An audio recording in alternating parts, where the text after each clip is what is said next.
Hi everyone, so welcome to Power BI Playbook channel. So today we are going to discuss about how to change the date format of Power BI slicer. So my data source contains an Excel file, so it has a date column.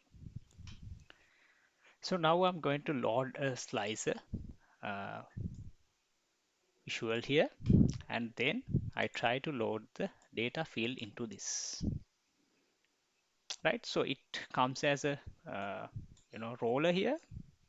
And also, let's say if I want to change this in date field, you can see date hierarchy as well.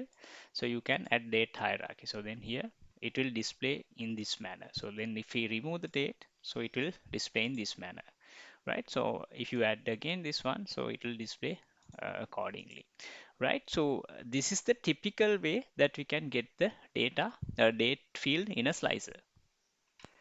So now let's see how we can modify this, how we can modify the way of displaying this values. So first you need to go select this one, select the uh, visual and then go to format your visual. And let's say I want to have the list here or a drop down. So then you need to select the style as drop down. Then it will be display accordingly. So in here you can change the style of the slicer. That is one.